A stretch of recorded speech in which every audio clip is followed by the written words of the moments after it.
السلام علیکم ورحمۃ اللہ وبرکاتہ۔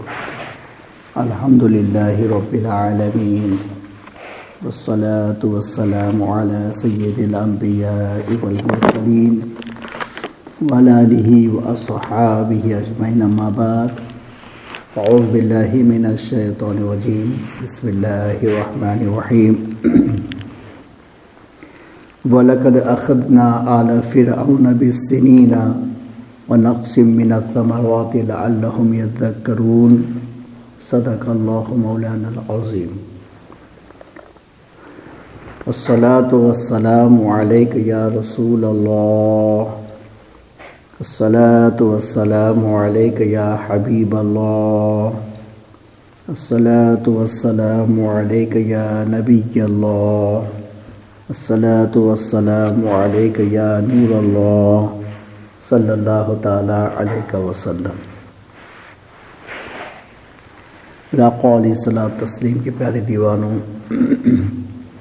ماہ رمضان شریف کا آج 28واں روز ہے اور تفسیر قرآن کا 28واں سبق ہے۔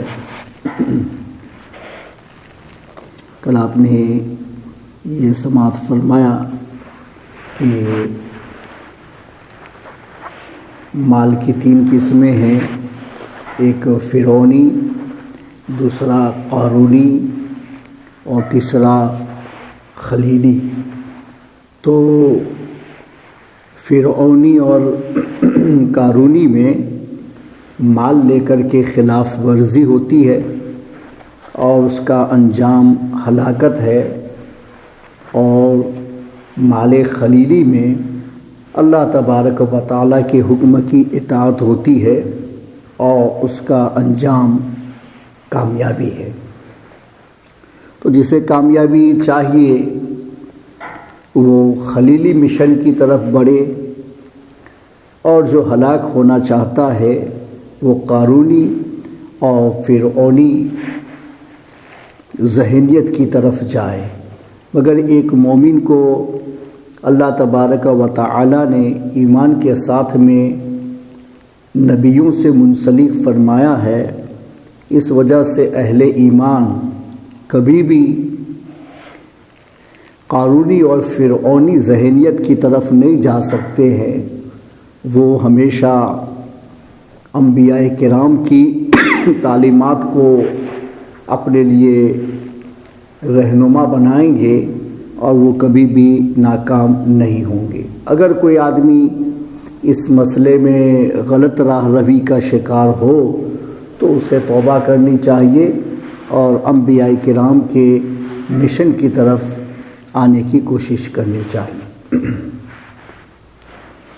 اگر آپ لوگوں کو معلوم ہو تو ہم لوگ اگر اپنے آباء و اجداد کی اصطلاحات کی طرف جائیں تو ان میں اکثر لوگ یہ دعا کرتے ہیں کہ اللہ تعالیٰ عثمان غنی کا خزانہ تمہیں عطا فرمایا۔ ہمارے گجراتی والے اکثر کسی کے لیے دعا کرتے، جیسے پرانے لوگ تو یہی دعا کرتے، اگر مال کی دعا کرتے تھے نا تو یہی کہتے کہ اللہ تعالیٰ تمہیں عثمان غنی کا خزانہ عطا فرمائے۔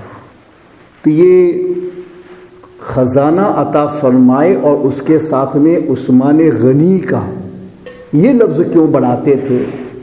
وہ اسی بات کی طرف اشارہ تھا کہ حضرت عثمان غنی رضی اللہ تعالی عنہ صحابہ کرام میں مالدار تھے، صاحب ثروت تھے، مگر انہوں نے اپنے مال کو ضائع نہیں کیا، بیکار نہیں کیا، اس مال کے ذریعے سے عیاشی نہیں کی، بلکہ انہوں نے وہ مال اللہ کے دین میں لگایا، اللہ کے دین کو اٹھانے میں لگایا اور اللہ و رسول کے احکام کے عمل اور بجاوری ہی میں لگایا، خلاف ورزی نہیں کی تھی۔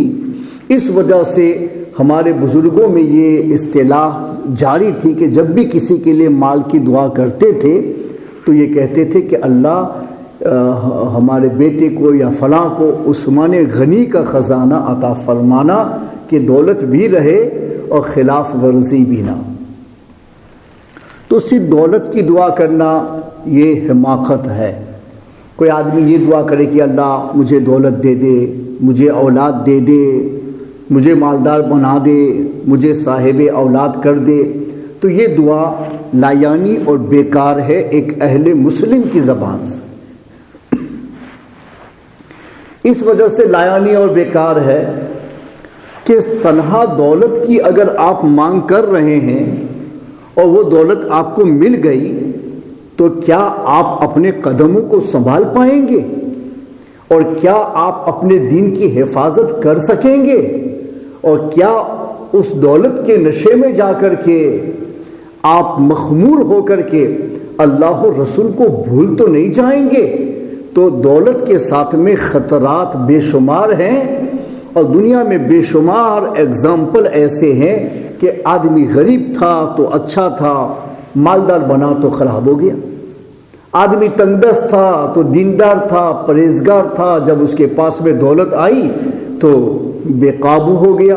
ایسے ایک نہیں، ہم نے خود دیکھے ہیں، ہمارے سامنے ایسے بہت سارے اگزامپل، زندہ اگزامپل ہیں جو ابھی ہمارے سامنے، کہ دولت نہیں تھی تو ان کا رویہ کچھ اور تھا، دولت آ گئی تو ان کا رویہ کچھ اور ہو گیا۔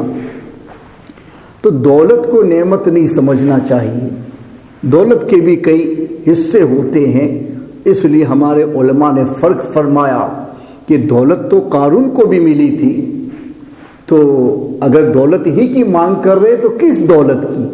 کیا قارون والی دولت کی کہ اس کو ملی تو اللہ کا حکم آیا کہ زکوٰۃ دو تو زکوٰۃ دینے کا انکار کر گیا، اور پھر زکوٰۃ نہ دینے کے لیے اس نے کئی بہانے تراشے، یہاں تک کہ نبی کے اوپر الزام لگا دیا، اور توریت کا قاری ہو کر کے، نبی کا رشتہ دار ہو کر کے ایسا بہکا کہ قرآن نے فرما دیا کہ لا یفلح الکافرون، کافر فلاح نہیں پاتے ہیں۔ قارون کو ہلاک کر دیا گیا اور کفر کا ٹائٹل اس کے ساتھ میں لگا دیا گیا کہ نبی کا قریبی، نبی کا رشتہ دار، نبی سے قریب رہنے والا، توریت کا اتنا اچھا قاری، مگر اس کے باوجود جب دولت اس کے پاس میں آئی تو وہ اپنے قدموں کو سنبھال نہیں سکا۔ تو صرف آپ دولت کی مانگ کرو تو کس دولت کی مانگ کر رہے ہیں؟ آپ نے اس کو فکس نہیں کیا، تو یہ خطرہ بھی بن سکتا ہے، یہ دولت عذاب بھی بن سکتی ہے۔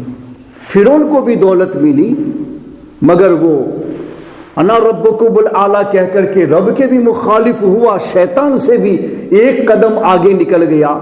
ایک مرتبہ فرعون کی شیطان کے ساتھ میں ملاقات ہوئی تو شیطان نے کہا کہ میں تو تمہیں دیکھ کر کے یہ سمجھتا ہوں کہ تم تو مجھ سے ایک قدم آگے ہو۔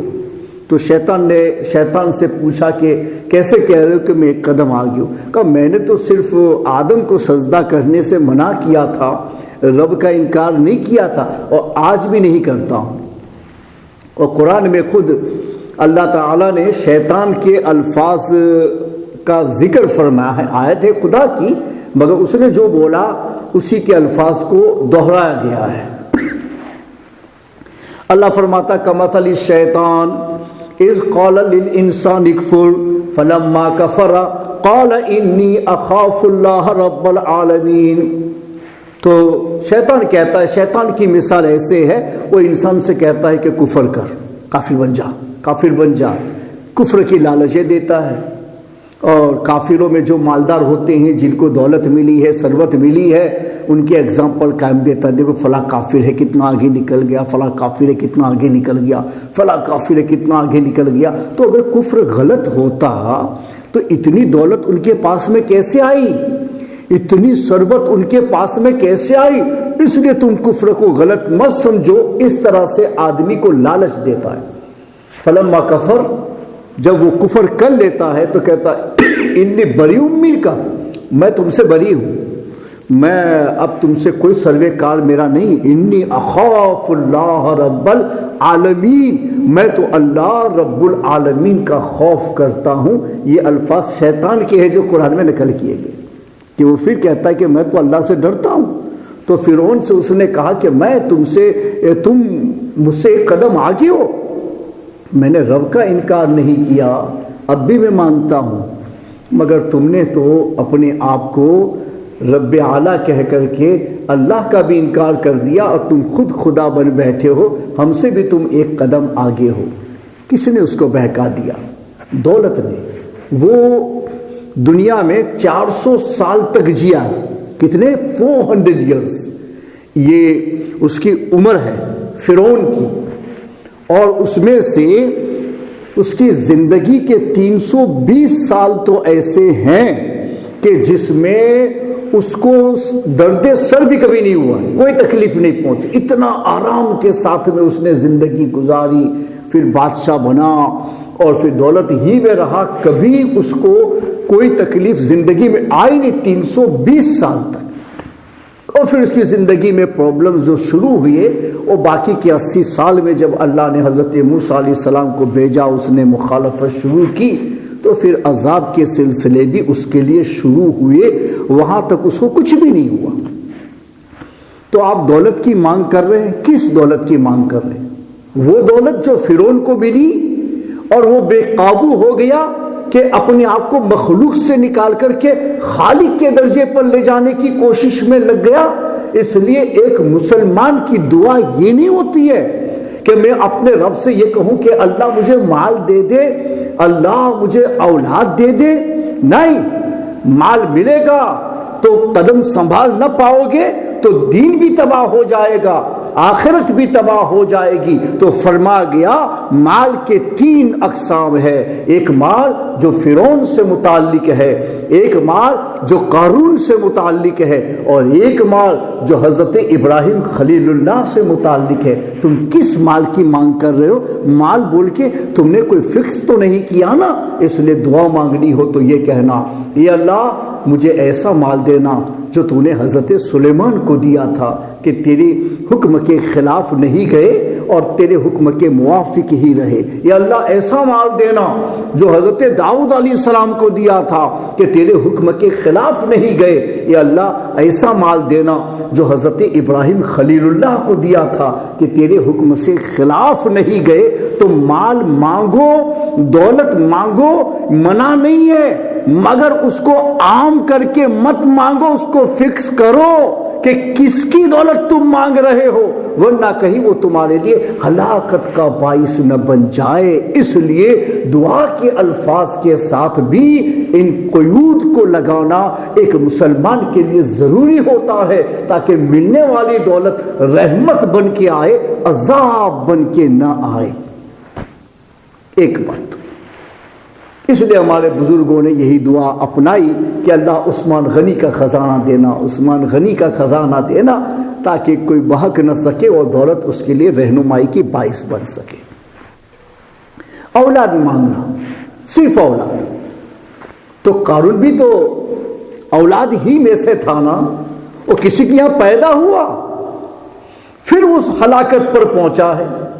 شداد ایک بچہ ہی تھا، کسی کے یہاں پیدا ہوا اور پھر وہ اس ہلاکت کو پہنچا ہے۔ فرعون کسی کا بچہ ہی تھا اور پھر وہ ہلاکت کو پہنچا ہے۔ تم بچہ مانگ رہے ہو کہ اللہ مجھے اولاد دینا، کیسی اولاد دینا؟ کیا فرعون جیسی؟ کیا قارون جیسی؟ کیا نمرود جیسی؟ شداد جیسی؟ ابو لہب اور ابو جہل جیسی؟ وہ سب کے سب دنیا میں اولاد بن کے ہی آئے تھے، مگر ان کا انجام بڑا بھیانک نکلا۔ اب تم صرف یہ دعا کر رہے ہو کہ اللہ اولاد دینا اور ساتھ میں کوئی قید نہیں لگا رہے ہو، تو ہو سکتا ہے کہ اولاد ملے اور وہ تمہارے لیے ہلاکت کا باعث بن جائے، تمہارے لیے تباہی اور بربادی کا باعث بن جائے۔ اس لیے ہمارے نبیوں نے بھی ہم لوگوں کو اولاد مانگنے میں دعا سکھائی۔ تو حضرت ابراہیم خلیل اللہ کی یہاں اولاد نہیں تھی، تقریباً 90 سال کی عمر پہنچ گئی تھی، مگر کوئی اولاد نہیں تھی، اور آپ چاہتے تھے کہ رب کے جانب سے آپ کو کوئی وارث ملے، تو آپ نے رب کی بارگاہ میں اولاد کی دعا نہیں کی۔ کیسے دعا فرماتے؟ رب ہب لی من الصالحین، اے اللہ مجھے نیک اور صالح اولاد سے عطا فرمانا۔ مطلق دعا نہیں مانگی کہ صرف بچہ دینا، یہ کہا کہ نیک اور صالح دینا، تاکہ وہ بچہ بن کے آئے، میری آنکھوں کی ٹھنڈک بھی ہو اور تیرے دین کا معین بھی ہو۔ تو اللہ نے حضرت اسماعیل ذبیح اللہ ان کو عطا فرمائے، نیک اور صالح اور نبی۔ مگر میں بتانا یہی چاہتا ہوں کہ صرف انہوں نے اولاد کی دعا نہیں کی، رب حبلی من الصالحین کی دعا فرمائی، صالح دینا، کہ اولاد میں سبھی آتے ہیں مگر سب اچھے نہیں ہوتے ہیں، اپنے لیے مانگو بھی تو اچھے کو مانگو۔ انما اموالکم و اولادکم فتنہ، قرآن پاک میں اللہ نے فرما کہ تمہارے مال اور تمہاری اولاد آزمائش ہے، امتحان ہے۔ تم نہیں جانتے ہو یہ مال ملا ہے، اس کے ملنے کے بعد تم کامیاب رہو گی یا ناکام ہو جاؤ گے۔ اسی طرح سے تمہاری اولاد بھی ہے کہ تمہیں پتہ نہیں کہ اس اولاد کے ملنے کے بعد تم کامیاب رہتے ہو یا ناکام ہو جاتے ہو۔ امتحان اور آزمائش اللہ نے مال میں بھی رکھی ہے، اللہ نے اولاد میں بھی رکھی ہے۔ اس وجہ سے مال مانگو تب بھی اس کے ساتھ میں ایک قید لگا کر کے مانگو تاکہ وہ رحمت رہے، عذاب نہ بن جائے۔ اور اسی طرح سے اولاد مانگو تو ایک قید لگا کے مانگو تاکہ وہ اولاد ہمارے لیے درد سر نہ بن جائے بلکہ ہمارے لیے آنکھوں کی ٹھنڈک رہے۔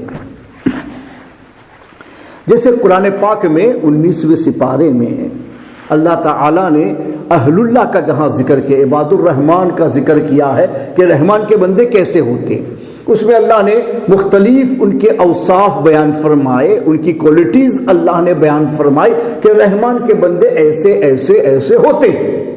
پھر آخر میں رحمان کے بندوں کی دعا کا ذکر اللہ نے فرمایا تاکہ مسلمانوں کو اہل اللہ کی دعا کو سن کر کے خود دعا مانگنے کا سلیقہ آ جائے کہ دعا بھی ایسے نہیں کہ جو چاہے مانگ لو، اس کا بھی ایک طریقہ ہوتا ہے، اس کا بھی ایک سلیقہ ہوتا ہے، اس کے لیے بھی الفاظ کا وزن کرنا پڑتا ہے، پھر مانگنا پڑتا ہے کہ کہیں میری دعا میرے لیے رحمت کے بجائے عذاب اور زحمت نہ بن جائے۔ اللہ فرماتا ہے اہل اللہ کی دعا کیا ہوتی ہے، وہ دعا کرتے ہیں ربنا ہب لنا من ازواجنا وذریاتنا قرۃ اعین وجعلنا للمتقین اماما۔ اللہ نے دعا ذکر فرمائی، صالحین کی دعا، اہل اللہ کی دعا، عباد الرحمن کی دعا، ربنا ہب لنا، اے اللہ ہمیں عطا فرما، ہب لنا ہمیں عطا فرما، من ازواجنا ہماری بیویوں میں سے، وذریاتنا اور ہماری اولاد میں سے، کیا قرۃ اعین آنکھوں کی ٹھنڈک عطا فرما۔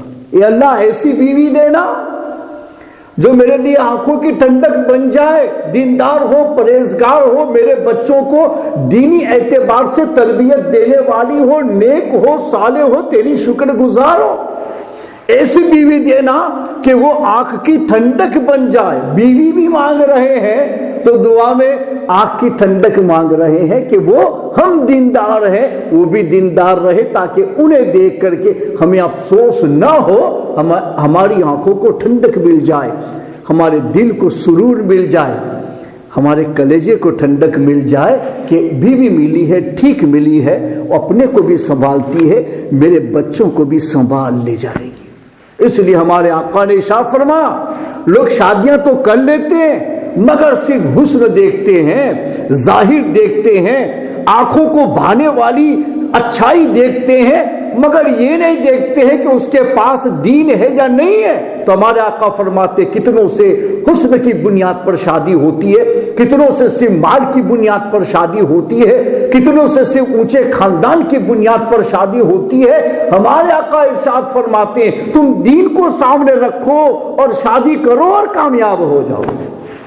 کتنا اچھا فیصلہ فرما دیا کہ لوگوں کا لکنگ کیا ہے، لوگوں کی سوچ کیا ہے، کن سوچ کی بنیاد پر شادی کرتے ہیں کہ بھئی تم نے بہت اچھی، چلو آنکھوں میں بہت اچھی لگتی اس سے شادی کی تم نے، مگر اخلاق کی اچھی نہیں ہے، طور طریقے کی اچھی نہیں ہے، دین کی اچھی نہیں ہے، کچھ بھی نہیں ہے، تو اس کا حسن سے تمہاری آنکھ کو فائدہ دے گا، آگے بچوں کو اس کے حسن سے کوئی واسطہ نہیں ہے، بچوں کو اس کی تربیت سے واسطہ ہے کہ وہ کیسے اس کی لک آفٹر کرے گی، کیسے اس کی تربیت کرے گی۔ تو صرف ظاہر مت دیکھ، جو صرف آنکھ کا سرور ہے وہ دل تک سرور بن کے جائے گی نہیں جائے گی وہ تو فیوچر کی بات ہے، وہ بات کے حالات بتائیں گے کہ وہ دل کا سرور بھی بنتی ہے یا نہیں بنتی ہے۔ تو میرے آقا نے فرمایا حسن کو دیکھو تمہاری مرضی، لیکن دین پہلے دیکھنا۔ ہاں دین کے ساتھ میں حسن مل جائے تو فبیہا، ورنہ دین کو پسند کرنا حسن کو نہیں۔ دولت کے ساتھ میں دین مل جائے تو ٹھیک،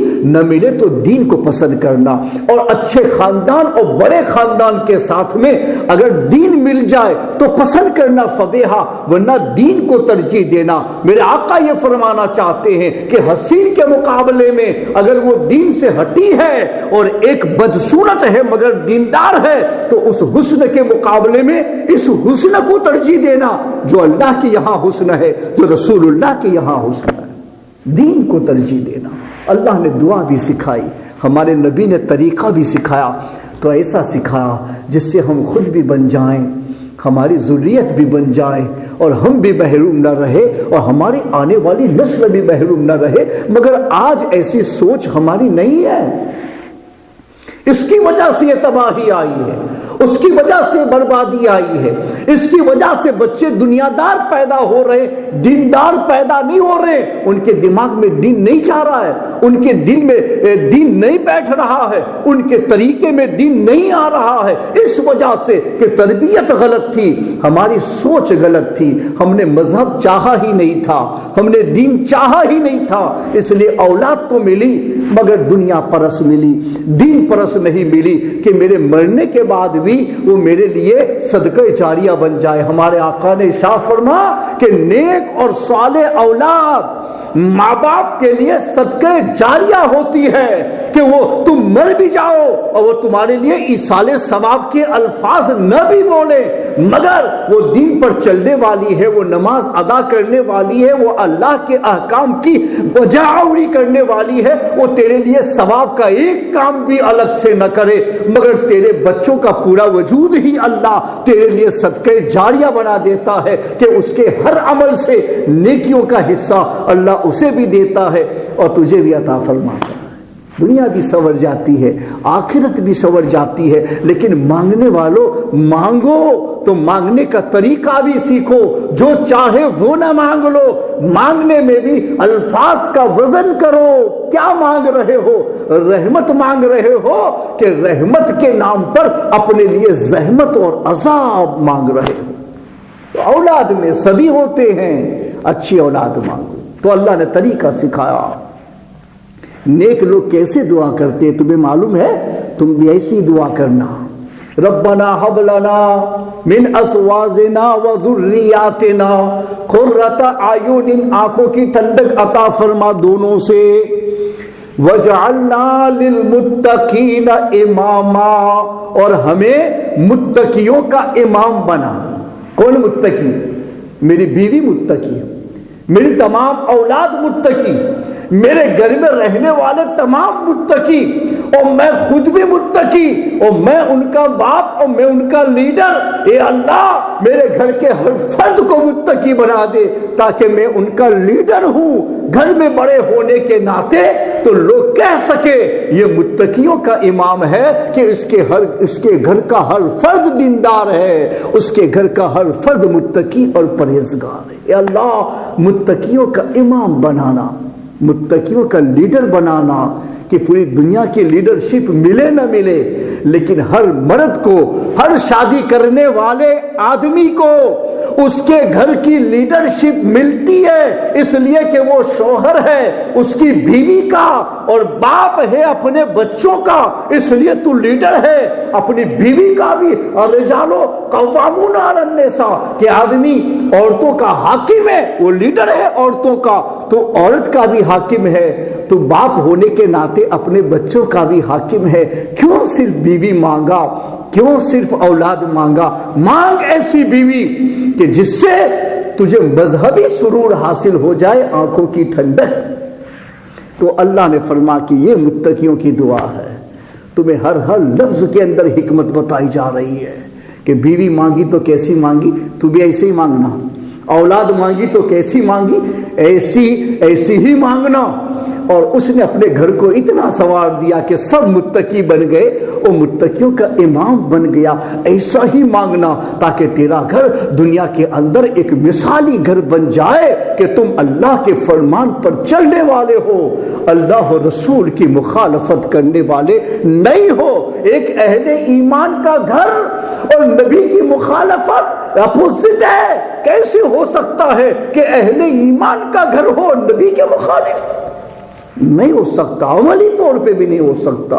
عقیدے میں تو نہیں ہے، عملی طور پہ بھی نہیں ہو سکتا۔ ایک اللہ پر ایمان رکھنے والوں کا گھر اور اللہ کے احکام کے خلاف ہو جائے، نہیں ہو سکتا، اس لیے کہ اہل ایمان کا گھر ہے۔ یہ اہل ایمان اپنا گھر ایسا بنا کہ تیرے گھر سے صرف اللہ و رسول کے ساتھ وفاداری کے طریقے ثابت ہوں، کوئی بھی خلاف معمول ایسا طریقہ نہ ہو کہ تجھے اللہ یا رسول کی بارگاہ کا بے وفا ثابت کیا جائے۔ ایسا مت کرنا، وہ کافر تو کر سکتا ہے، مومن نہیں کر سکتا ہے۔ تو دولت مانگو تو ایسی دولت مانگو جو خلیل اللہ کو ملی تھی، اور اولاد مانگو تو نیک اور صالح اولاد مانگو، اور بیوی مانگو تو ایسی مانگو کہ جو آپ کے لیے مذہبی اعتبار سے آنکھوں کی ٹھنڈک ہو سکتی ہو۔ اگر ان الفاظ کی اگر آدمی قدر کرنا سیکھ جائے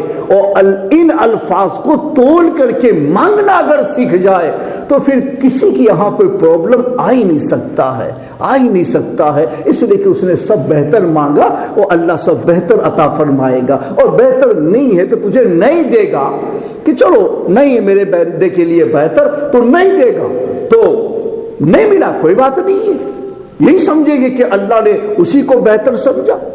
عسیٰ ان تکرہوا شیئا وہو خیر لکم وعسیٰ ان تحبوا شیئا وہو شر لکم۔ اللہ فرماتا ہے کہ کبھی کبھی ایسا بھی ہوتا ہے کہ تم کسی چیز کو پسند کرتی ہو، حالانکہ وہ تمہارے حق میں ناپسند ہوتی ہے، مگر تم انجام نہیں جانتے ہو اس لیے تم پسند کرتے ہو۔ کبھی کوئی چیز تمہارے لیے ناپسند ہوتی ہے تمہاری آنکھوں میں، مگر وہ اللہ کے یہاں پسندیدہ ہوتی ہے، مگر تم انجام نہیں جانتے ہو، اس وجہ سے تم یہ کہتے ہو کہ یہ میرے لیے پسندیدہ، میرے لیے ایسا کیوں نہیں ہوا۔ اللہ یعلم وانتم لا تعلمون، اللہ جانتا ہے تم نہیں جانتے ہو، اس کو معلوم ہے کہ میرے بندے کو کیا دینا ہے اور کیا نہیں دینا۔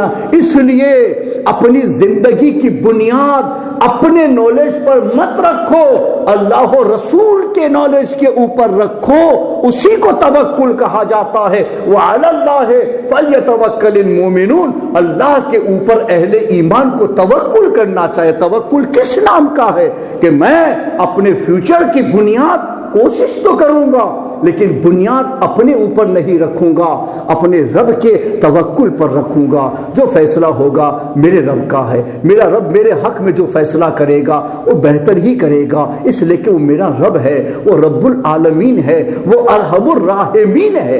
اس لیے اپنی علم پر بنیاد رکھ کر کے پوری دنیا پرابلم میں چلی گئی ہے کہ بس میں نے چاہا نہیں ملا، مجھے پسند ہی نہیں ملا۔ انجام اگر سامنے آ جائے نا تو آپ سمجھو گے کہ نہ ملتا۔ ایک آدمی ہے، چلو بھائی اس کو پلین میں بیٹھنا ہے، غریب ہے، پلین میں بیٹھنا ہے اس کو، وہ چاہتا ہے کہ بس میں بیٹھ جاؤں، میں دیکھوں کس طریقے کیسا ہوتا ہے، کیسے اڑا جاتا ہے، شوق ہوتا ہے۔ جب نہیں بیٹھا ہو تو ہوتا ہے، ہمارے ملکوں میں تو سبھی لوگ بیٹھ لیتے اس لیے ان کو پرابلم نہیں ہے۔ جہاں لوگوں نے صرف دیکھا ہے اور بیٹھے نہیں ہیں ان کا ایک وش ہوتا ہے کہ ہم بھی اس میں بیٹھیں۔ اب اس کو اس کی پسند کے مطابق پلین میں بیٹھنا مل گیا، مگر اس کو انجام معلوم نہیں ہے کہ کیا ہوگا۔ خوش ہے، میں نے مانگا پلین میں بیٹھنا، مجھے مل گیا، میں اندر آ گیا، پلین اٹھا بھی، اڑنے بھی لگا، اس کے بعد میں کراش ہو گیا، ٹوٹ گیا اور وہ مر گیا۔ اب اگر پہلے سے اس کو بتایا جاتا کہ تیرا پلین میں بیٹھنا تیرے لیے ہلاکت ہے تو کیا وہ اپنے لیے پلین میں بیٹھنے کو وش کرتا؟ وہ پلین میں بیٹھنے کو پسند کرتا؟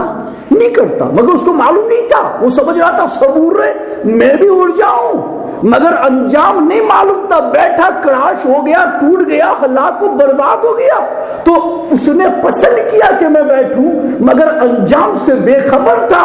اس کو مانگنا یہ چاہیے تھا، یا اللہ اس میں بیٹھنا میرے لیے پسندیدہ ہو تو اس کا میرے لیے انتظام کر دینا، اور اس میں بیٹھنا میرے لیے ہلاکت ہو تو مجھے اس سے بچا لینا۔ مومن کو ہر جگہ پر دعا کرتے ہوئے اپوزٹ کو بھی شامل کرنا چاہیے۔ تم نہیں جانتے ہو، اللہ جانتا ہے، تم اپنے علم پر بنیاد مت رکھو، اللہ کے علم پر بنیاد رکھو کہ کچھ بھی مانگو اپنی نظر میں بہتر ہے مگر انجامن بہتر ہے، ہم نہیں جانتے۔ میں اس کے بارے میں ایک واقعہ آپ کو بتاؤں۔ حضرت موسیٰ علیہ السلام، موسیٰ کلیم اللہ، ایک مرتبہ بچوں کے پاس سے گزر رہے تھے تو بچوں میں ایک بچہ نابینا تھا، بلائنڈ تھا، اس کو دکھتا نہیں تھا، وہ بیٹھا ہوا تھا، وہ بچوں کے ساتھ میں وہ بچے اس کو پکڑ کے لاتے تھے، وہ وہاں بیٹھا رہتا تھا، یہ لوگ کھیلتے کودتے رہتے تھے، مگر وہ بیچارہ بلائنڈ ہے تو کیا کرے گا، وہ صرف ٹائم پاس کرنے کے لیے ان کے ساتھ میں آتا تھا۔ حضرت موسیٰ کلیم اللہ جب وہاں سے پاس ہوئے تو انہوں نے دیکھا یہ سب بچے کھیل رہے ہیں، انجوائے کر رہے ہیں، مگر یہ بچہ ہے بلائنڈ ہے، بیچارہ دیکھ نہیں پا رہا ہے، وہ کیا کرے گا، تو بیٹھا ہوا افسوس سے۔ تو ان کو تھوڑا سا دل میں رحم آیا، تو کہتے ہیں میرے مولا یہ سب بچے انجوائے کر رہے ہیں، یہ بلائنڈ ہے، یہ پرابلم میں ہے، میرے مولا یہ تو اپنی زندگی سے کچھ پا ہی نہیں سکے گا، میں دعا کرتا ہوں کہ اس کو بینا کر دے۔ انجام کی بات بتا رہا ہوں، نبی تھے، ان کو رحم آیا اور انہوں نے دعا کی۔ اللہ نے فرمایا موسیٰ میں رب ہوں، میں نے اس کو پیدا کیا ہے، میں جانتا ہوں کہ اس کے اندر رہنے میں فائدہ ہے یا اس کے بینا ہونے میں فائدہ ہے، میں نے اس کے حق میں بہتر کیا ہے، بھلے اس کو اچھا نہیں لگ رہا ہے، تجھے اچھا نہیں لگ رہا ہے، اس کی ظاہری زندگی کی مجبوری کو دیکھ کر کے جو ایک فطری تقاضے ہوتے ہیں، بشری تقاضے ہوتے، لیکن میں نے میرے مولا تو مہربان ہے، آنکھ دے دینا۔ وہ نبی ہے جو دوائیوں سے نہیں مل پاتا ہے، سائنس نہیں لا پاتی ہے، وہ انبیاء کے کہنے سے اور اہل اللہ کے کہنے سے اللہ بغیر سبب کے وہ چیز پیدا کر دیتا ہے۔ اللہ نے کہا ٹھیک ہے موسیٰ تم کہتے ہو، میرے کلیم ہو، میری بارگاہ کے مقرب ہو، ٹھیک ہے، دے دیا اس کو، وہ اس کی آنکھیں آ گئی، وہ بینا ہو گیا، اب وہ بچوں کے ساتھ میں کھیل کود کرنے لگا۔ حضرت موسیٰ علیہ السلام چلے گئے، دوبارہ جب ان کا گزر وہاں سے ہوا تو اس بچے کی شرارت اتنی بڑھ گئی تھی کہ سبھی لوگ اس کی شکایت کرتے تھے، یار وہ اندھا تھا تو اچھا تھا، اندھا تھا تو اچھا تھا، اب یہ بینا ہو گیا تو یہ سب کو پرابلم کر رہا ہے، لوگوں کے ساتھ لوگوں کو نقصان پہنچا رہا ہے، بچوں کو مارتا ہے، یہ کرتا ہے وہ کرتا ہے، کمپلین پہ کمپلین۔ حضرت موسیٰ دوبارہ وہاں سے گزرے تو لوگ باتیں کر رہے تھے، یار وہ اندھا تھا تو اچھا تھا، اندھا تھا تو اچھا تھا، اس کو کیسے آنکھیں مل گئی، اب سب کے لیے درد سر بڑھ گیا۔ تو حضرت موسیٰ علیہ السلام نے پھر کہا کہ میرے مولا تیرے فیصلے حکمت کے ہیں، میں نے تو ایک بشری تقاضے کے ناطے اس کی مجبوری کو دیکھ کر کے دعا کر لیا تھا، میرے مولا تو ارحم الراحمین ہے، تو اپنے بندوں کے لیے جو فیصلہ فرماتا ہے وہی اس کے حق میں بہتر ہوتا ہے، بھلے کسی کی سمجھ میں آئے یا نہ آئے، اللہ ہو یعلم وانتم لا تعلمون، اللہ جانتا ہے تم نہیں جانتے ہو، تمہیں انجام معلوم نہیں ہے، اس لیے تمہاری آنکھوں کو جو اچھا لگتا ہے اسے تم اچھا سمجھتے ہو، اگر انجام معلوم ہو جائے تو پھر تم کبھی اس کی طلب نہیں کرتے، تو پھر دعا کرتے ہیں میرے مولا اس کے لیے وہی حالت بہتر تھی جس حالت پر وہ تھا، پھر اس کی آنکھیں چلی گئی، اب وہ مجبور ہو گیا، اب نہ کسی کو ستاتا تھا، نہ کسی کو تکلیف دیتا تھا، نہ کسی پر ظلم کرتا تھا، اس لیے کہ خود وہ مجبور ہو گیا تھا، اب دیکھ نہیں پاتا تو کیا کرے گا، تو دیکھو دیکھتا تو سب پر ظلم کر رہا تھا، گناہ پہ گناہ کر رہا تھا، آنکھیں نہیں تھی تو مجبور بنا بیٹھا تھا، تو اس کی مجبوری کو اللہ نے اس کی آخرت کی کامیابی کا ذریعہ بنا دیا، نہ ظلم کرے گا نہ جہنم میں جائے گا، لیکن وقتی طور پر آنکھیں دی، اس کا ظلم سامنے آ گیا تو اللہ کے نبی نے نہیں کہہ دیا میرے مولا میں نے بشری تقاضے سے اس کے لیے مانگ کر دی تھی، تو رب العالمین ہے، اللہ یعلم وانتم لا تعلمون، اللہ جانتا ہے تم نہیں جانتے ہو، پھر اس کو نابینا کر دیا گیا۔ اب یہ نابینا ہونا اس کے حق میں کتنا بہتر ہو گیا، کتنا بہتر ہو گیا کہ اب اس کی آخرت سنور گئی۔ اس لیے ہمارے آقا بہت سارے لوگوں کو مجبور دیکھتے تھے، کوئی زبردستی دعا کے لیے کہتا تھا تو کر دیتے تھے، ورنہ اس کو رہنے دیتے تھے، اسی ناطے کہ بس اللہ نے حکمت سے فیصلہ کیا، وہ اس کے حق میں وہی بہتر۔ سب اتنا کہتے تھے میرے مولا اس کو صبر دینا، اس کو صبر دینا، تاکہ اس تکلیف کا بدلہ آخرت میں پائے۔ ایک عورت آئی نبی پاک کی بارگاہ میں اور اس نے عرض کی اللہ کے نبی صلی اللہ علیہ وسلم مجھے غشی آ جاتی ہے، چلتے چلتے فیڈ آ جاتا ہے، میں بے ہوش ہو کے گر جاتی ہوں، تو آپ اللہ کے نبی ہے میرے لیے دعا فرما دے کہ اللہ مجھے شفا عطا فرمائے۔ تو ہمارے آقا نے ارشاد فرمایا اگر تم صبر کر لو تو تمہارے حق میں بہتر ہے۔ وہ نبی کے الفاظ کو سمجھ گئے حکمت، اگر صبر کر لو تو تمہارے حق میں بہتر ہے کہ رب نے دیا ہے، اس میں حکمت ہے، تیرے لیے بہتر ہے اسی لیے دیا ہے۔ مایوس مت ہونا، اس میں بہت بڑی بہتری، صرف صبر سے کام لینا، ناشکری کے الفاظ زبان پہ مت لانا، تو کامیابی اس میں رکھی ہوئی ہے۔ تو اس نے دعا کی، حضور سے درخواست کی کہ حضور میرے یہ دعا فرما دیں کہ میں جب راستے میں چلتی ہوں اچانک گر جاتی ہوں تو کبھی کبھی بے ہوشی میں میرا سطر کھل جاتا ہے، لوگوں کی نظر اس پہ پڑ جاتی ہے، تو مجھے یہ پسند نہیں ہے کہ بے ہوشی میں بھی میرا سطر کھل جائے اور دوسروں کی نگاہ اس پر پڑے، اس لیے اللہ کے رسول اگر آپ یہ کہتے ہیں کہ میں اس پر صبر کر لوں تو میں سمجھ گئی کہ میرے لیے بہتری اسی میں ہے کہ میں اس پہ صبر کروں، میں صبر کر لوں گی، آپ میرے لیے توفیق کی دعا کرنا، لیکن اللہ کے رسول اتنی دعا کر دو کہ اگر میں کہیں گر جاؤں اور بے ہوش ہو جاؤ تو میرا سطر نہ کھلے، اللہ میرے سطر کی حفاظت اس حالت میں بھی فرمائے تاکہ بے ہوشی میں بھی میرا سطر نہ کھلے اور غیر کی نظر مجھ پہ نہ پڑ سکے۔ میرے نبی آپ میرے لیے اتنی دعا فرمائے۔ اندازہ لگاؤ، غور کرو، مانگا تو کیا مانگا، اب یہ کہہ رہی میں صبر کر لوں گی بیماری پر لیکن بے ہوشی میں میرا سطر نہ کھل سکے۔ تو آج ہماری ماں اور بہنوں کا یہ حالت ہے کہ جان بوجھ کے سطر کھول کے چل رہی ہے، سر کھول کے چل رہی سطر ہے، گلا کھول کے چلتی ہے سطر ہے، ہاتھ کھول کے چلتی ہے سطر ہے، اور اپنے قدموں کے اوپر کا حصہ پنڈلیاں کھول کے چلتی ہے سطر ہے۔ اور اب تو پتہ نہیں کہ فیشن کتنا آگے بڑھ گیا ہے کہ کیا کیا حصے کھول کے چلتی ہے سطر ہے۔ جان بوجھ کے یہ کام کیا جا رہا ہے، مسلمان ہو کے کیا جا رہا ہے، اہل ایمان ہو کے کیا جا رہا ہے۔ اور ایک اہل ایمان یہ بھی تھے کہ پرابلم میں ہے، بیماری میں ہے، صبر کو کہا جا رہا ہے تو کہتی ہے صبر کر لوں گی، لیکن اللہ کے رسول میرا صدر کھل جائے غیر کے آگے، اس پر میں کیسے صبر کر سکتی ہوں؟ تو میرے نبی نے دعا فرمائی میرے مولا اس کی بیماری پر اسے صبر دینا، اور کہیں اس کو بے ہوشی آ جائے تو میرے مولا اس کے سطر کی حفاظت فرمانا۔ صحابہ فرماتے ہیں اس کے بعد جب بھی اس کو فیڈ آیا اور کہیں وہ گر گئی تو اللہ نے اس کی سطر کی حفاظت فرمائی، اس حالت میں بھی کبھی اس کا سطر نہیں کھلا اور اللہ نے حفاظت فرمائی، اس لیے کہ اس نے مانگ کی تھی اور نبی نے اس کے لیے دعا فرما دی تھی۔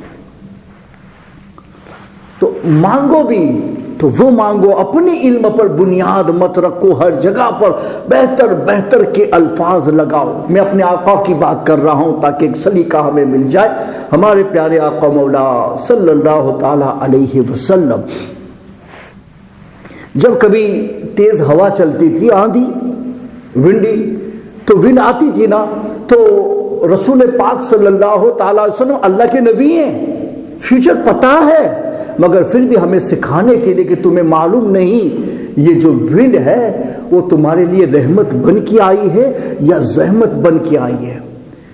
مشکات میں ایسی کئی حدیثیں موجود ہیں۔ پھر کبھی بدلیاں چھا جاتی تھیں تو ہمارے آقا جب دیکھتے تھے کہ کالی کالی بدلیاں آئی ہیں، ہمارے آقا جلدی سے مسجد میں جاتے تھے، دعا میں لگ جاتے تھے، نماز میں لگ جاتے تھے، میرے مولا یہ میرے امتی ہے، تیرے بندے ہیں، ان کو معاف کر دینا، ان کو عذاب مت دینا، ان کو معاف کر دینا، عذاب مت دینا۔ میرے مولا تو نے مجھ سے وعدہ کیا ہے کہ جب تک یہ نبی ان کے درمیان میں موجود ہے تو عذاب نہیں کرے گا، اور جب تک یہ مغفرت کی دعا کریں گے تو عذاب نہیں کرے گا۔ میرے مولا میں ان کے درمیان میں موجود ہوں، عذاب مت کرنا۔ عذاب آیا نہیں ہے، صرف بدلی آئی، بادل چھائے ہیں، اور میرے آقا اپنی امت کے لیے اس قدر خوف فرماتے ہیں کہ میرے مولا میری موجودگی میں عذاب مت دینا۔ وما كان الله ليعذبهم وانت فيهم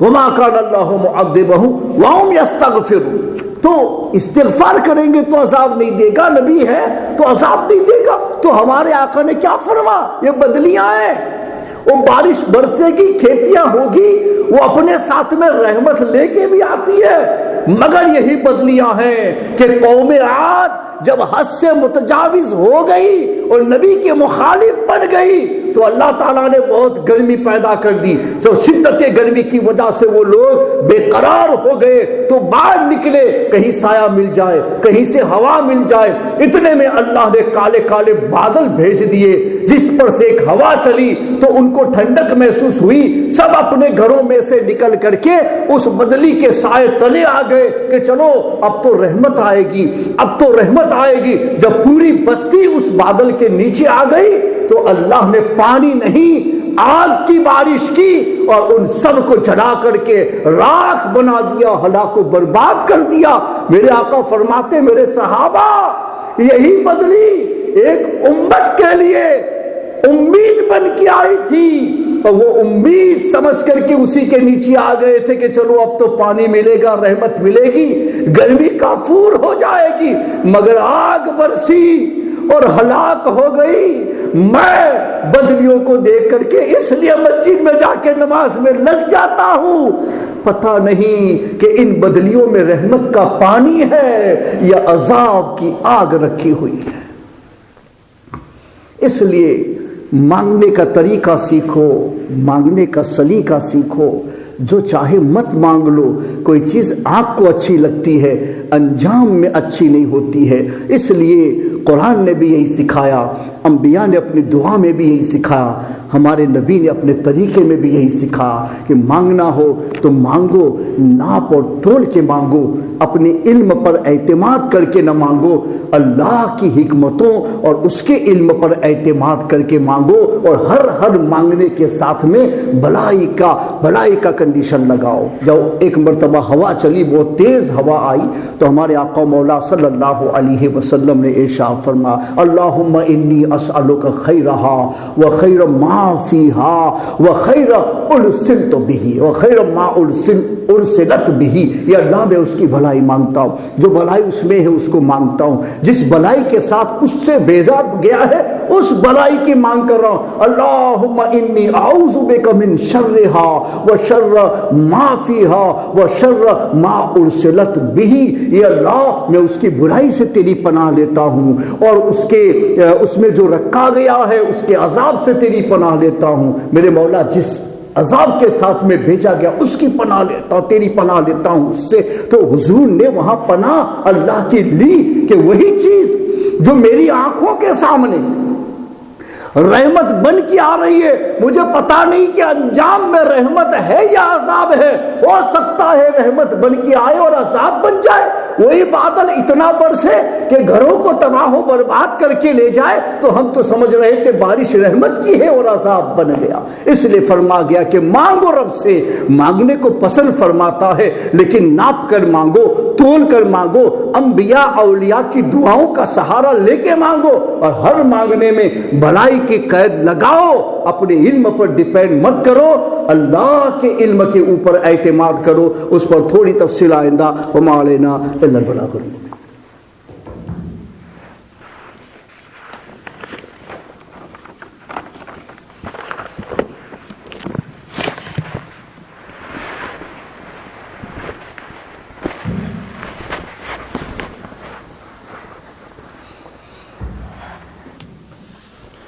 الحمد لله رب العالمين والصلاة والسلام على سيد الأنبياء والمرسلين وعلى آله وصحبه وبارك وسلم. Yesterday we looked at the different methods of utilizing wealth or of having wealth, and the three ways were the Khalili, Fir'auni and Qaruni. The Khalili was, which is attributed to Sayyidina Ibrahim alayhi salam, is not being lost in the world, but instead being obedient to Allah subhanahu wa ta'ala and following the commands of Allah subhanahu wa ta'ala. This is how a person achieves closeness to Allah, and because of this the Quran declares that such people have no fear or sorrows, and they do not become arrogant on their wealth.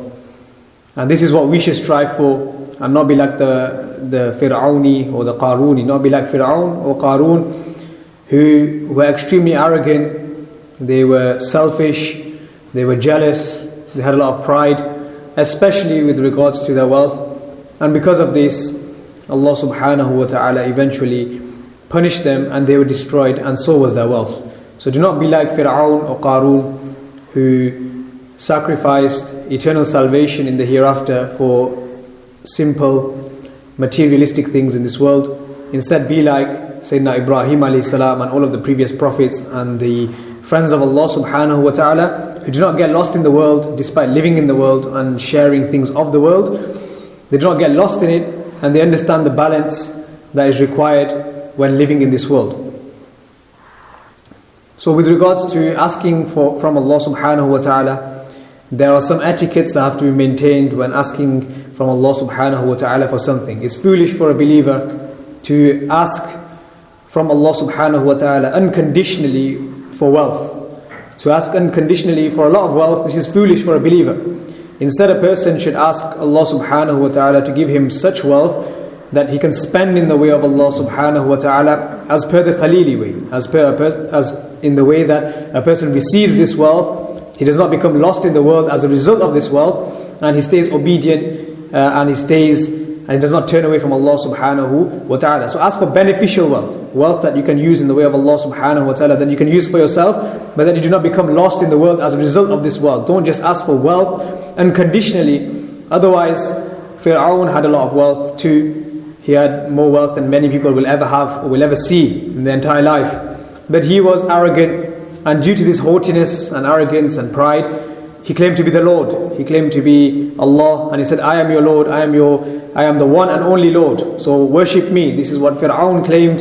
This is because of his wealth and the power that he had. He thought that this power and wealth is what gave him, that is what made him God and the leader of the people. But Shaitan himself did not even claim to be God. So he is worse than Shaitan. Shaitan did not follow the command of Allah subhanahu wa ta'ala when he was instructed to prostrate to Sayyidina Adam alayhi salam. Instead, Shaitan, he did not prostrate, but he did not deny that Allah subhanahu wa ta'ala is the Lord. Neither did he himself claim to be the Lord. But Fir'aun, he denied the existence of Allah subhanahu wa ta'ala, and on top of that he claimed to be the God himself. In the Quran, Allah subhanahu wa ta'ala says that the example of the devil, Shaitan, is that he says to man, disbelieve. He tempts them, puts the objections and doubts in their heart, that disbelieve, become a disbeliever. There is no such a thing as God, or there is no existence of Allah subhanahu wa ta'ala. He puts these doubts in people's minds. And then when this person rejects faith, the Quran says, when this person rejects his faith, then Shaitan says that I am unconcerned with you. I didn't do anything. Indeed, I fear Allah, the Lord of the creation. Shaitan does not deny the existence of Allah subhanahu wa ta'ala. He knows Allah exists and he fears Allah subhanahu wa ta'ala, as stated in the Quran. But he tempts the people to disbelieve themselves. So Fir'aun is worse than Shaitan, and the reason why Fir'aun became like this is because he received a lot of wealth. He had a lot of wealth, and because of this wealth, he became lost in the world and he claimed to be God, and because of this he was destroyed, and so was the entirety of his wealth was destroyed also. So we should not ask for wealth unconditionally. Instead, you should ask Allah subhanahu wa ta'ala that He gives you wealth that is beneficial, that you can use in His way, and that you do not become lost in this world because of this wealth, because many people have received wealth before and they failed the test of wealth. The story that was mentioned before in the hadith of the Prophet ﷺ about the blind man, the leper, and the one with the bald head, where these people were tested by Allah subhanahu wa ta'ala, where they were given wealth, and when someone came to ask, when an angel was sent to test them and asked the person, the angel was sent in the form of each person's previous illness that they had. So if a person was blind, then the angel was sent in the form of a blind man. If the person was bald-headed man who had no hair, the angel was sent in that manner. In the same way for the leper, the angel was sent in that manner. And he went to them and he asked them, after they had been given all this wealth by Allah subhanahu wa ta'ala, and after Allah subhanahu wa ta'ala blessed them with vision, or Allah subhanahu wa ta'ala blessed the person with hair, or Allah subhanahu wa ta'ala cured this person's illness of leprosy, then this angel came to them and he tested these people, and he said to them that I am blind. He went to the blind man and said, I am blind, give me something of your wealth. I need something, I've got nothing, I have nothing, I'm struggling. So this person then said, he went to the leper, first, and then the leper said that I have nothing, I cannot give anything, I have too many responsibilities, I can't give to you at the moment. So then this angel said to that person that, weren't you the one that that had leprosy, and then Allah subhanahu wa ta'ala cured you, and then He gave you all this wealth? Aren't you that person? He lied. He lied to the angel and said that no, I received this wealth as inheritance from my forefathers. So he lied to this angel. So the angel said that if you are lying, then may Allah subhanahu wa ta'ala make you as you were before, meaning give you leprosy back. And in the same way, he went to the bald-headed man, and the bald-headed man said the same thing, and the angel said the same thing back to him. And then he eventually went to the blind man, and the blind man, he did not do what the other two did. Instead, he said, take whatever you want. One time I was blind, and then Allah subhanahu wa ta'ala blessed me with all this wealth. Today I will not stop you, take whatever you want from my wealth. So then the angel told him that this wealth, this is a test from Allah subhanahu wa ta'ala, and all of this wealth that you were given, keep it, it's all yours. This was a test from Allah subhanahu wa ta'ala. You did not fail like the other two. And the other two were then turned back. The person became, he was struck with leprosy, and the other person became bald-headed. He had no hair. So this was the people. If you understand these ahadith, and you see that the majority of people fail this test of wealth. If you look at it from the hadith, there are 3 people, and 66% failed, which is a majority. Majority of people failed this test of wealth. And when Allah subhanahu wa ta'ala blessed them with all of this wealth, they failed. Only 33%, based on the hadith of 3 people, only a small minority passed this test.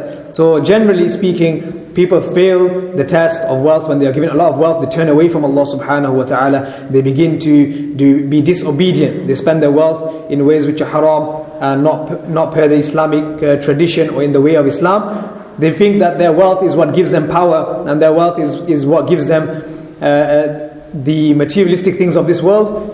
They can have the materialistic things of this world, but what about the hereafter? This world will eventually end. So when you ask for wealth from Allah subhanahu wa ta'ala, the way to ask for wealth and the way to ask for anything, any blessing, is to ask Allah subhanahu wa ta'ala to give you beneficial blessing of that form. For example, wealth, and ask for beneficial wealth that you can give in the way of Allah, and that you do not become lost in the wealth of this world. In the same way, if you ask Allah subhanahu wa ta'ala for children, then ask for pious and righteous children. The Sayyidina Ibrahim alayhi salam, the dua that he made to Allah subhanahu wa ta'ala is that, oh Lord, give me a righteous child. He did not just say give me a child, he said give me a righteous child. And because of this, he was given Sayyidina Ismail alayhi salam. So in the same way, when we ask from Allah subhanahu wa ta'ala for anything, we should not ask unconditionally, so that when we receive this wealth, or receive this blessing, then we are tested with it, and because of this we fail this test also, and then we become damned in this world and in the hereafter, and doomed in this world and in the hereafter. Because of this, what we asked, we received, but we were not able to pass this test. That's why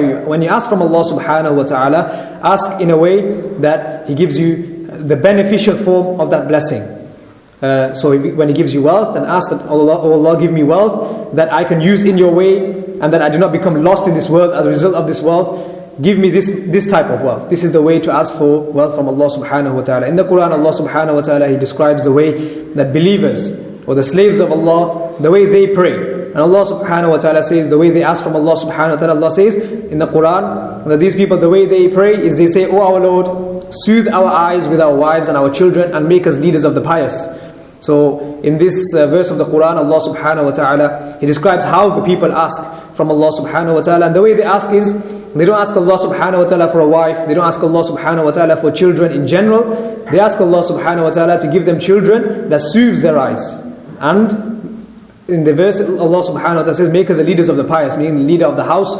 So as the man being the leader of the house, of your wife and children, Allah subhanahu wa ta'ala says that these people pray that make us leaders of the pious. So you ask Allah subhanahu wa ta'ala for pious children, you ask Allah subhanahu wa ta'ala for a pious wife, you ask Allah subhanahu wa ta'ala for beneficial wealth. If you ask unconditionally, then it's possible that you may not be able to pass the test after you receive this blessing. So it's more beneficial to ask in a conditional way and ask for beneficial wealth and a beneficial form of the blessing that you're asking from Allah subhanahu wa ta'ala. This is how a believer should ask from Allah subhanahu wa ta'ala instead of unconditionally. If you ask for excess wealth and you receive it, you may then turn away from Allah subhanahu wa ta'ala, as many people have done. Fir'aun did, Qarun did, and the rest of the people who have been mentioned in the Quran, and many people throughout history who have been given wealth and they turned away from Allah subhanahu wa ta'ala. And because you are unable to fulfill the rights that are associated with the wealth, giving in the way of Allah subhanahu wa ta'ala, giving to others, helping others, using the wealth in the right manner, because if you fail this test, then you are held responsible. So when you ask from Allah subhanahu wa ta'ala, ask in a manner which is beneficial. When you ask also, Allah subhanahu wa ta'ala may not give to you whatever it is that you are asking for, as it may not be better for you. Allah subhanahu wa ta'ala is all-knowing, Allah subhanahu wa ta'ala is wise, and He knows what we do not. We may think that such a thing is beneficial for us, but we do not know the circumstances, we do not know the future, and because of this, Allah subhanahu wa ta'ala knows all of this, and because of this, He may not give us the thing that we ask for, because it's not beneficial. Allah subhanahu wa ta'ala is wise, and all of His decisions, and whatever Allah subhanahu wa ta'ala does, is full of wisdom. So an incident with regards to in the time of Sayyidina Musa alayhi salam, briefly, he was passing by some children and one of them was blind and was seated. He was not able to enjoy and play with the other children. So he felt sympathy towards this child. Sayyidina Musa alayhi salam felt sympathy. So he said to Allah subhanahu wa ta'ala, "Oh Allah, grant his eyesight back." Because the child is not able to enjoy that, and I feel sympathetic towards him. So the child's eyesight was granted back by Allah subhanahu wa ta'ala. So when Sayyidina Musa alayhi salam, he passed by again, the mischief of this child was so excessive that the people were complaining in such a way. They were saying that it was better when this person did not even have his eyesight. It was better when he was blind. This is how much mischief he was causing. So Sayyidina Musa alayhi salam then said to Allah subhanahu wa ta'ala, "Oh Allah, you know your servants best, and whatever decision you make is full of wisdom. I simply felt sympathetic towards this child and I made this dua, but you know well and you know all of the situation with regards to your servants, and whatever you do is full of wisdom." So then Allah subhanahu wa ta'ala made this child blind again, and because of this the child then became less mischievous. So Allah subhanahu wa ta'ala, whatever He does and whatever He gives us is full of wisdom. Even if we do not understand the wisdom ourselves, everything Allah does is full of wisdom, and all the decisions are full of wisdom. That's why when we ask for Allah, from Allah subhanahu wa ta'ala, it is best to ask from Allah subhanahu wa ta'ala what is good for us. That, "Oh Allah subhanahu wa ta'ala, give me wealth, the wealth that I can use in your way, and whatever wealth is good for me." If you ask from Allah subhanahu wa ta'ala in that manner, then you will get what is good for you, and that you will be able to pass the test when you receive this blessing and these bounties. May Allah subhanahu wa ta'ala give us the ability to act upon the teachings of Islam. Assalamu alaikum.